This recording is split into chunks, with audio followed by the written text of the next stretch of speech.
Every day, the world presents you with hundreds of headlines. What do you believe? Who do you trust? The Financial Times cuts through complexity with clarity, accuracy, and global perspective. Its journalism is guided by independence, not agendas. That's why leaders in business, policy, and culture turn to one trusted source. For facts, for insight, for what matters next. Source FT. Read more and subscribe at ft.com.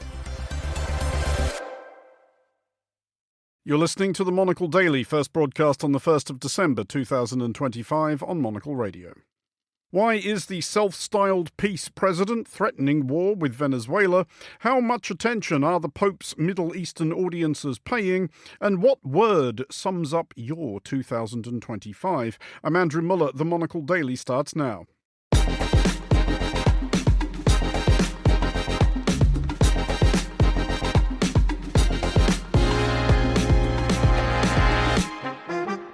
Hello and welcome to the Monocle Daily, coming to you from our studios here at Midori House in London. I'm Andrew Muller. My guests Daniela Peled and Michael Binion will discuss the day's big stories, and we'll hear from the political scientists Ben Stanley and Stanley Bill about their new book chronicling the rise and fall and possible return of Polish populism. Stay tuned, all that and more coming up right here on the Monocle Daily.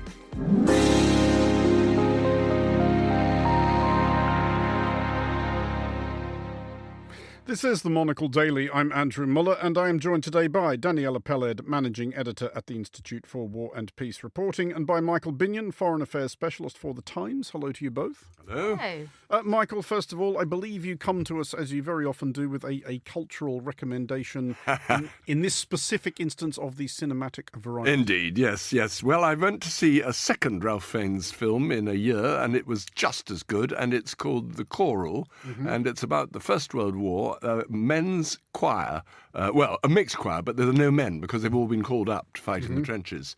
And it's very moving, it's funny, it's bitter, it's sad, it's very, very capturing the image of Britain outside the trenches, what was left behind in a Yorkshire town. And it's really good, and just terrific acting, written by Alan Bennett, who must be almost 90 now. I was going to say, he must remember the times well. He probably does, yes. Films about World War I, for obvious reasons, Michael, tend towards the somewhat depressing and harrowing. That's awful, yes. I mean, does no this trenches, well? no blood and gore, no men dying in the trenches, none of that. It's all offstage. It's rather like that very moving film Zone of Interest, where you never see the horrors of Auschwitz. It's all in the background. You're just there in the Commandant's garden. Okay, no, so 4 stars from Michael Binion's film. I think so, yeah. Over there. Yeah. Excellent. Daniela, because clearly our guests are all creatures of habit, you have once again been visiting obtuse local history museums, on this occasion in Kuala Lumpur and Chisinau, which means in the latter example in particular, you may have been to one that I went to this year, their strange little Moldovan military museum. Did you go? Of course. It's a ripper, actually. It is. I've grown very fond of it. This was not my first trip to Chisinau, not my first trip to the local history museum. I did a return tour of them, but this time I managed to get in, which in previous visits I failed to, the Chisinau City Museum, which is in an old water tower. That was closed when I went. Is it good? Let's discuss the parameters of it. Good. Randomly, there was one piece of signage in English, but I think my Romanian is getting quite good. After all the local history museums. Okay. No, it was. I did go there with a view to actually, consuming the contents, as it were, but it was shut. Kuala Lumpur has some small offerings as well. Given that the local history is not really its forte, but there are, I think, a few buildings that are old. by which you mean built sometime in the 1990s. Well, there is I did a little walking tour, which took in the excitement of buildings built in the 1950s, of which there were a couple. And though I did go to the craft museum, hoping there would be lots of dioramas and strange waxworks, and yes, there were a couple. Okay. Well, we'll give that a solid 3.5 stars then. We will start in Venezuela, where it has been confirmed just over the weekend that a week or so back, Venezuela hosted one end of a telephone conversation between President Nicolás Maduro and his American counterpart, Donald Trump. Yes, the beleaguered demagogue, menaced by enemies real and imagined, forever appealing to the baser instincts of his supporters by stoking hallucinatory spectres of foreign subversion and imminent national collapse, increasingly visibly detached from reality, holed up in his gaudy palace, surrounded by scheming supplicants to whose plotting he is oblivious, spoke to Nicolás Maduro and afterwards said, quote, "I wouldn't say it went well or badly, it was a phone call." A possible subject of discussion may have been the considerable American armada which has assembled off Venezuela's coast in recent weeks. Michael, just for fun, it falls to you to divine the thinking of President Trump. Are they doing this or not? Well, I don't know. I mean, nobody knows. I mean, one moment he sends an armada there, the next moment he has a phone call, where then they go ahead and bomb ships not once but twice, trying to kill the survivors, which actually constitutes a war crime, and that is pretty serious if that's what they're doing. And you wonder, well, is this outright aggression? Is it an attempt at putting pressure? Is it an attempt to force Maduro to just quit? What is it, and what's it about? Apart from simply saying, I want the Caribbean to listen to me, and the whole of the, near abroad, as you might call it. Not only Venezuela, it's also Honduras, where they're having an election. And he said, if my guy doesn't win, in other words, the one he likes, I'm going to cut off all aid. Well, you think, is that the way? Is that diplomacy? It is curious, and tragically, Daniela, we have already been beaten to all the Donro doctrine jokes. But if we focus on Venezuela in particular, Trump, during the course of this call, apparently offered Maduro safe passage if he would leave to destination unspecified. It's not clear who else the United States would prefer to be in charge in Venezuela. Is it possible that they may not have thought this entirely through? Well, I think Venezuela is a bit of an easier option. It's not like regime change in Iraq, where there wasn't really a replacement. They do have an active opposition. That's true, but I'm not sure they're going to be Trump's favourite people either, necessarily. Well, yeah, you can't have everything, though, can you? But, I mean, the optics are interesting because the Machado is about to receive the Nobel Peace Prize, which, of course, I think probably annoyed Trump because he was passed over in favour of her, as his narrative would go. But this is brinksmanship, I guess, and no one knows which way it's gonna go. But it's about an element of control, and Trump has acted on the world stage with, and I'm thinking from his perspective, a great deal of authority and some actual success. Does anyone remember that there was a war between Iran and Israel a short while ago? That was supposed to be apocalyptic, and he intervened. It also seemed to go away. Various other peace deals, which Washington may or may not have played a huge part in. So I think there's this idea that, okay, I want something to be so, then it will be so. And sometimes it actually does seem to work out. But this would be, Michael, starting a war rather than stopping it. And it strikes me, at least, that no particular case has been made about any urgency or necessity of this. I mean, we can take as read that President Maduro is a wrong-un. It's very, very arguable that Venezuela would be much better off if somebody else was running it. There are people who have suggested that what the United States really wants is the oil, but that argument rarely stands up when you apply the fact that it is just so much cheaper and easier to buy someone's oil than invade their country and steal it. So if the United States does do this, is it possible to see how this would be pitched to the American people? Like, why do we have to do this and why do we have to do it now? Well, the pretext is that Venezuela is fueling and promoting the drug trade to the United States. Which is probably not entirely inaccurate. Well, I'm sure there's quite a bit of that, but so is Colombia and so are plenty of other places. I mean, drugs are coming up across the border from Mexico every single day. It's because the appetite in America for drugs is so great. But the pretext is, I'm going to stop these drug smugglers, I'm going to destroy their boats, I'm going to keep America safe. But the irony is that what he's now said also is he's going to release a former president of Honduras who has been sentenced to, I think, more than 40 years. 45, if memory serves. 45 years for drug smuggling and promoting drugs. Well, you release on the where's he? Don't people think that's a bit ironic? These are somewhat mixed messages. They certainly are, yes. I mean, it's old-fashioned gunboat diplomacy, which the Brits used to practice with great aplomb in the 19th century, but one wonders what on earth for?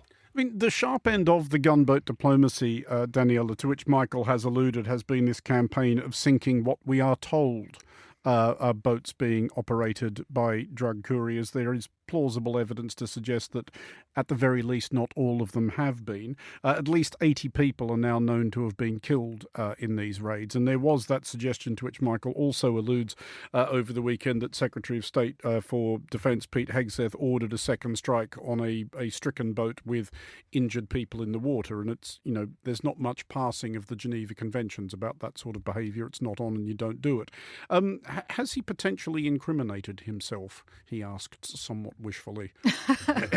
Again, the wishful thinking.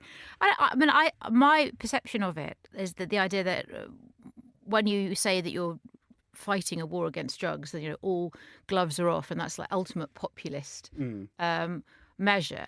America, as you said, has got a real problem with drugs, and the issue, the way they seem to want to deal with it is try to prevent the drugs coming in rather than deal with any of the root causes of perhaps why life is so miserable and there's no safety net, that it's such a scourge in America. But actually, I was looking at some polling this afternoon about how this whole affair is viewed, and although, again, the drug dealers don't have much sympathy, and the idea that maybe you would be defending your country by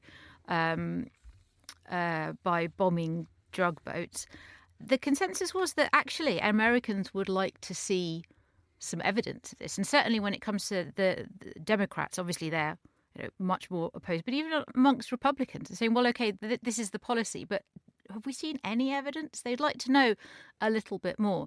And this latest incident, I think it's going to be really hard to prove ultimately where the final order came from. But this is just a step too far. OK, well, to Lebanon now, where Pope Leo XIV is today on the second leg of his perhaps unlikely first overseas trip since ascending the throne of St. Peter back in May. He was in Turkey late last week. He may find a more receptive audience in Lebanon than in Turkey. Lebanon is roughly one-third Christian, and its Christians substantially Catholic, as opposed to Turkey, where Christians are a fraction of a single percentage point of the population and the Catholics are a rounding error. However, the message appears to be consistent, if unsurprising, from an occupant of Leo's present role. Addressing Lebanese politicians and religious leaders, he kicked off with Matthew chapter 5, verse 9, i.e. the bit about blessed are the peacemakers. Daniela, it does strike me that, giddily reported though this has been, it would have been more of a story if the Pope had sort of stood up and encouraged war, just said, come on, everybody, have at it. I mean, this is what popes say, isn't it? It is. But I think I don't think we can underestimate the message he sends, in general in a Middle Eastern tour. I mean, the Christians are a ancient minority in the Middle East, but much beleaguered for multiple reasons. One narrative would have it that the Islamist extremism has driven them out. Often they have smaller families and they've got better connections outside their country, so they move more. But they're a really important part of the fabric, and they feel. I've visited many Christian communities across the Middle East, and although on the surface people pay lip service saying, "Oh, we're all part of the community," and this is multiculturalism, I think they do feel under threat and overwhelmed. I think this sends a really powerful message wherever he would go in the Middle East, especially Lebanon. He did address domestic concerns in Lebanon, Michael, and he made a specific point that Lebanese people, if possible, should try and stay in Lebanon, which is, as anybody who has been there knows, a marvellous country in many, many respects. In fact, in almost all respects, except the people who keep ending up governing it.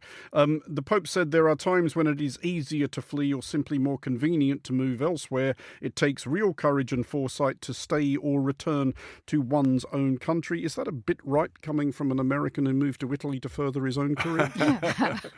Well, no, I mean, it's not a reflection of him. I mean, leaders... He could have stayed in Chicago? Well, he could have done, yes, but I mean, he got itchy feet and he wanted to go and proselytize and do good works overseas. I think it's probably just a message to tell refugees, look, just fleeing abroad actually won't better your lot. And it very often does, though. Well, it can do, but not if you try illegal asylum all over the world. I mean, this is a major problem, the flight of refugees. I would dispute your point that the Turkey visit was sort of incidental. That, I think, is absolutely key to it, because it's not Turkey he was going to, it's the Eastern Orthodox Church. That's the point. It's the headquarters, believe it or not, of the Eastern Orthodox Church, or where they've always been, Constantinople, now Istanbul.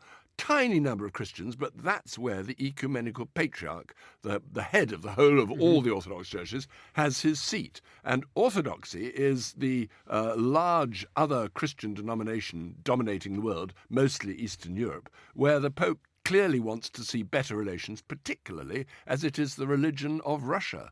And to try to get the Orthodox Church working with him to promote peace is also a message not just directed at the Middle East, but directed also at Russia and Ukraine. On the plane from Istanbul to Beirut, Daniela, Leo reiterated his enthusiasm for a two-state solution in the Middle East. The Vatican is among those countries which has recognised Palestine. It did so back in 2015. If the Pope sticks his oar in on that, especially when he says, I favour a two-state solution, does that make any difference to anything? Because it increasingly strikes me that two-state solution has just become that thing that people just say. And there's generally then something of a vacuum of detail along the lines of like, well, how? Well, I think fewer and fewer people are saying it in the leadership of the region that he just visited, including the Israeli government themselves. So saying it is a political statement, even if it doesn't seem a very bold one. I mean, I agree. It seemed completely moribund just before October 7th, and I think the chaos and horror that erupted after that has made internationally revived it. But perhaps it revived it because, as you said, there are no details. It seems implausible and impossible right now. But if the Pope says it, that certainly gives that's certainly something. If you're talking about an ideal, an idyllic ideal, then well, who better than the Pope to discuss it?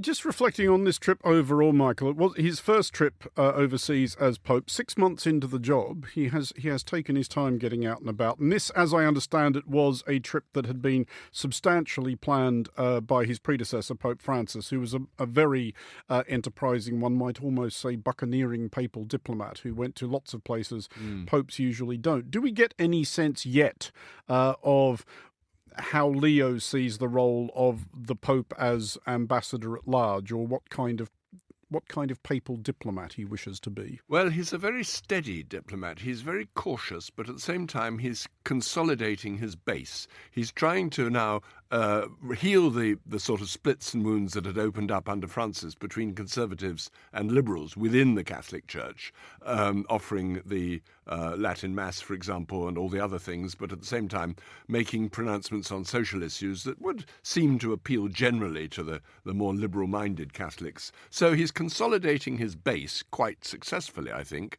One of the reasons is you don't hear much about it, which is a measure of the success. Then he's quietly moving out beyond Rome to other areas. Probably he won't be as globe-trotting as some of his predecessors. I mean, John Paul II was all over the place all the time. He seemed to love it.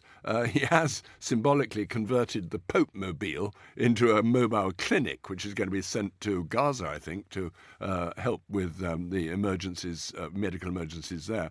I don't know. I don't think the pattern hasn't yet fully emerged, but he seems to me a cautious, thoughtful, and probably fairly hard-working diplomat who's not going to be splashy, but he may have behind the scenes some effect. Well, to Switzerland now, where it seems that the country's more fortunate families may cease bubble-wrapping the gold cuckoo clocks in preparation for a hasty decampment. Swiss voters have overwhelmingly rejected a proposal for a new inheritance tax, which would have imposed a 50% slug on passed-down fortunes of more than 50 million francs, or about 53 million euros, which would just about cover dinner for three in one of Geneva's more modest diners. Finance Minister Karin Kallas-Sutter, who also presently holds Switzerland's rotating presidency, expressed satisfaction with the result, saying such a tax would have unbalanced the tax system and made Switzerland less attractive. Daniela, how would you have voted? Would you have voted to protect your own colossal inheritance, or would you have voted to absolutely soak the rich?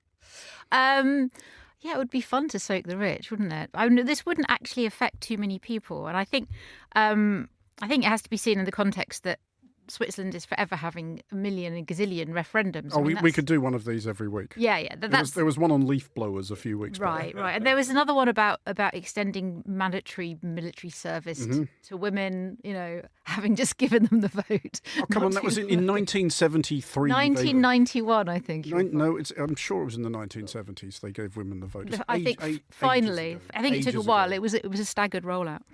But that's the thing with participatory democracy. You can put out something that's fairly outlandish or fairly extreme, and I think my reading of it is that it's just we don't want these things to be passed on a federal level, even though it will only affect a very, very few people, even in Switzerland. I mean, Switzerland still is one of the more economically equal countries if you look at it on a global scale. But I think this is more a sort of slight two fingers up at the manoeuvring, saying no, not this. But this is a conversation happening all over the developed world, Michael, especially in places where there has been a huge boom in real estate prices, which has meant that some people, when their parents or grandparents pass on, are effectively going to win the lottery, and others are not. So you're familiar, I'm sure, with the arguments against inheritance tax, which is that it might encourage capital flight, that all that money has already been taxed once anyway, so it isn't fair. Where do you come down on this one?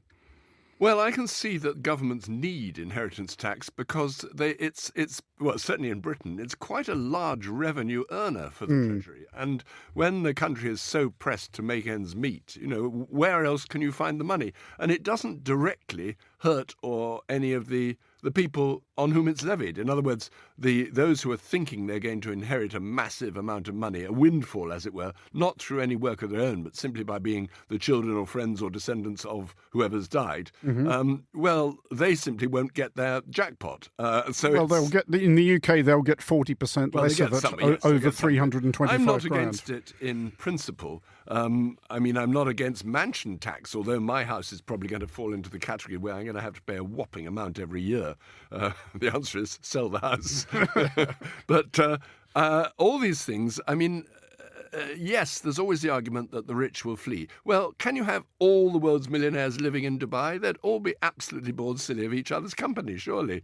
And you can't all go in Dubai, go and live there. I'm in favour of inheritance tax in principle. I don't think it's the monster people say. I don't think it destroys all the work that the noble, father or founder of the company has put in. Yes, you don't want to take everything away, but a certain amount, sure.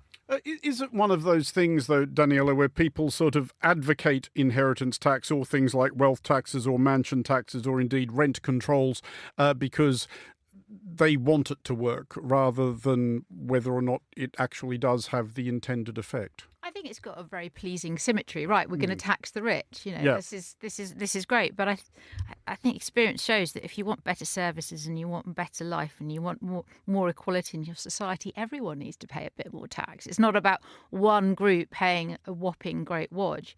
And I think the inheritance tax, I'm not really sure that it's fit for modern day where people live much, much longer. in more reduced circumstances, the care costs people are expected to pay are huge, and this is a real, this is a real an ongoing issue. So it's not a question of you work hard, you leave your house for your children. You work hard, you sell your house for someone to get you in and out of bed.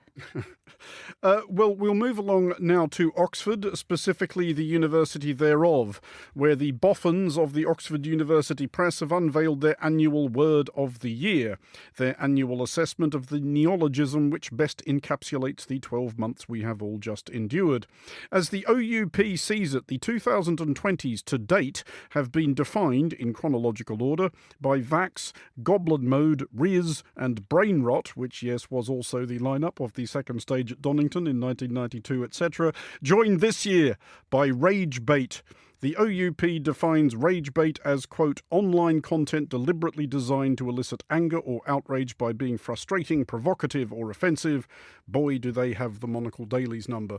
Michael, we have included this item, or at least Monica, the producer, has included this item, principally because we just wanted to hear you say the phrase rage bait. Rage bait, it drives me crazy. But since I hardly ever follow social media at all anyway, I'm not quite so infuriated as I would be. I know quite well if I looked at some of the bizarre, absolutely absurd and frankly elephantine kind of things that are put out, I would immediately blow a blood vessel or whatever one does. I would just get fury, which is what it's meant to do. Yes. But since I don't look at this stuff very much anyway, it doesn't happen. But there's enough rage bait, not just online, but just generally in public life all the time. I mean, people put things out just to stir it all up. And sure enough, I react with fury and anger and say, oh, for God's sake, what's going on? Do you ever? I mean, it has become, Daniela, a sort of journalistic genre, and almost now I think it's quite willful, verging on self-parodic. I was wondering if you had a particular favourite kind. My particular favourite kind, and it's a subject which we just previously touched on. It's those articles aimed clearly at younger people than us who are wondering how they will ever be able to afford a house. And it's the big interview with somebody who says, well, I'm 27 and I've already bought my own property and paid for it. And about 25 paragraphs down, you discover that their great uncle basically owns Buckinghamshire and gave them a big sack of cash when they left university. Yeah, I think my favourite genre of rage bait is the Daily Mail. Actually, I mean, that really is everything. It is. It is everything. I mean, we have to break it down to subgenres: migrants, single parents. I mean, autism, trans, vegetarians. I mean, there's just like a panoply. You can do one a day. Yeah, you could do.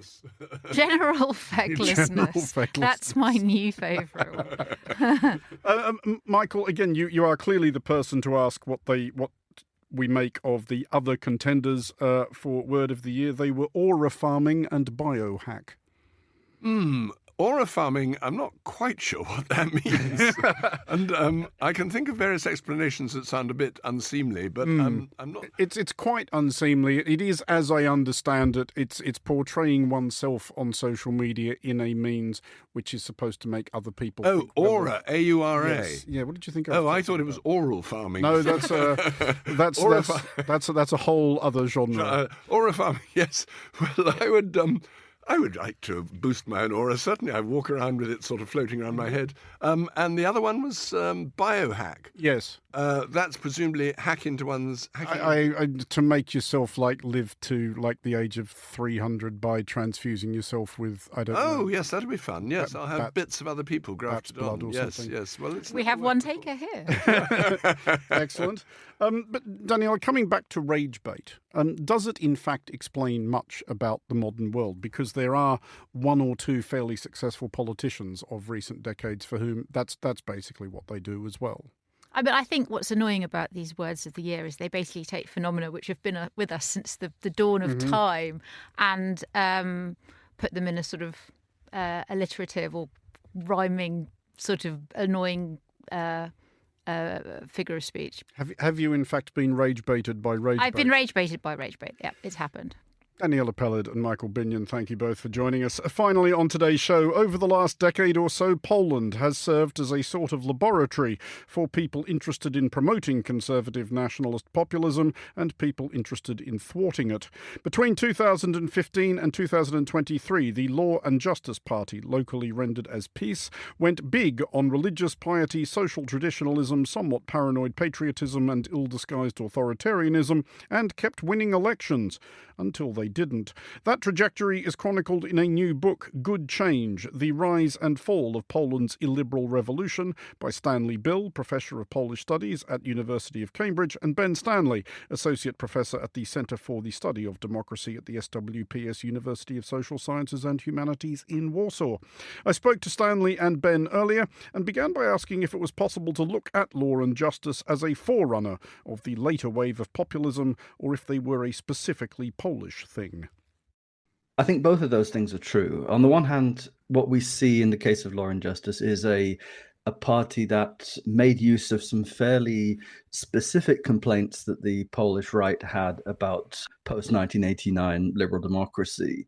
But as in the case of Hungary, it turned out that many of those complaints sort of echoed what a lot of critics of liberal democracy outside Central and Eastern Europe were also thinking. So while at the time in 2015, this seemed like a particularly Polish set of problems and a response to that set of problems, in many respects, the actions that Law and Justice took were sort of prefigured a lot of the changes that we've seen in other countries subsequently.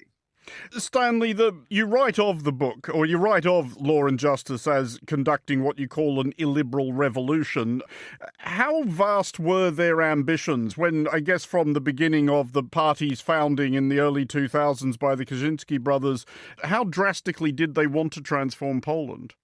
Well, in a way, they wanted to overthrow the liberal establishment as they defined it, and the liberal establishment that, in their understanding, had in a way cooperated with the post-communist establishment. And so that was what the party had been saying since its formation in the early 2000s, Law and Justice itself. But the liberal revolution that we write about has three main aspects. It has the institutional aspect, which is the attack on various independent state institutions, above all courts, but also taking over other bodies like the civil service or public media.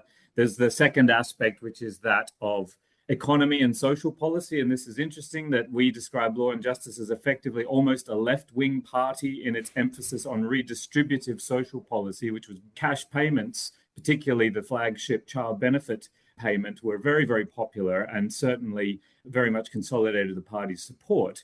And that was in a way a revolution against the neoliberal paradigm that had dominated Poland after 1989. And then the third element is in culture or values, where this was an illiberal revolution against what the party saw as an excessive trend in a progressive direction and an attempt to stop that trend and reverse it and move back in a traditionalist path that would be in consonant with Roman Catholic values that they define as Polish values. Well, Ben, on that thought, because as your subtitle also makes clear, there is a fall after the rise. Is this where it all begins to go wrong for Law and Justice? Did they overinvest in the culture war? Because you do write about particularly their memory law, which sought to protect Poland's reputation regarding events attached to World War II. You described this as a fiasco. Is this where they overreached? Well, I mean, I think to use the music journalist terminology, 2015 to 2019 was their imperial phase. This was really where they didn't put a foot wrong. It was really after the election of 2019 where they managed to increase their majority. After that, a degree of the arrogance of power crept in, and they started to make miscalculations, not least over the abortion law, which they farmed out to their politically captured constitutional tribunal, as it was considered too controversial to process through parliament. On these kinds of issues, they figured that having made the well-received steps that they'd taken from 2015 to 2019, that they were going to be able to enact changes broadly in the area of values, such as the abortion law or the anti-LGBT plus campaign that they also engaged in this time, and that they were going to be able to do that and change the political landscape in the same way that they had with economic policy. And it turned out that the public was not actually as receptive to those changes as they had been to increasing child benefit or re-increasing the retirement age. So when they started to try to make the abortion law more restrictive or to turn the screws on LGBT plus people, they found that there was a limit to what the Polish electorate were willing to tolerate. So, Stanley, is there a possibly depressing lesson there if we think about whether there may be anything to be learned here by other countries beset by populism? Can you actually contrive to defeat it, or do you just have to kind of be patient and wait for it to burn itself out? Well, it's a good question. And in adding to the missteps of the party itself, the fall is also directly related to contingent events which are impossible to generate or control. So it's no coincidence Ben mentioned the imperial phase went to around 2019. What followed was the COVID pandemic, which had an impact on the economy. And then after that, even more dramatically, Russia's full-scale invasion of Ukraine, which led to the energy crisis and massive inflationary pressures, which also affected the economy negatively. These factors were very, very important in the party's decline and in the defeat of the party in the 2023 parliamentary elections. And so these are factors that it's impossible to contrive. But what can be contrived and lessons that can be learned is what was required to defeat this party electorally was a very broad opposition coalition that came together with parties from the left to the center right, essentially, to stand together on rather separate platforms to give each voter in the electorate something a little bit different to choose from, but promising to form a coalition together and to restore Polish democracy as they described it. This was a necessary condition. And of course, the problem is now that that coalition is in government since winning those elections in October 2023, they now face the challenges of being a broad coalition with different positions on a range of different issues, because it means it's very difficult for them to arrive at a common set of policies that they can agree on and pass legislation through the parliament, even if they weren't also faced with a peace-aligned president who can veto their legislation in any case. That was Stanley Bill and Ben Stanley. Their new book, Good Change, The Rise and Fall of Poland's Illiberal Revolution, is available now and very much recommended. That is all for this edition of the Monocle Daily. Thanks to our panellists today, Daniela Peled and Michael Binion. Today's show was produced by Monica Lillis and researched by Joanna Moser. Our sound engineer was Lily Austin, with editing assistance from Christy O'Grady. I'm Andrew Muller here in London. The Daily is back at the same time tomorrow. Thanks for listening.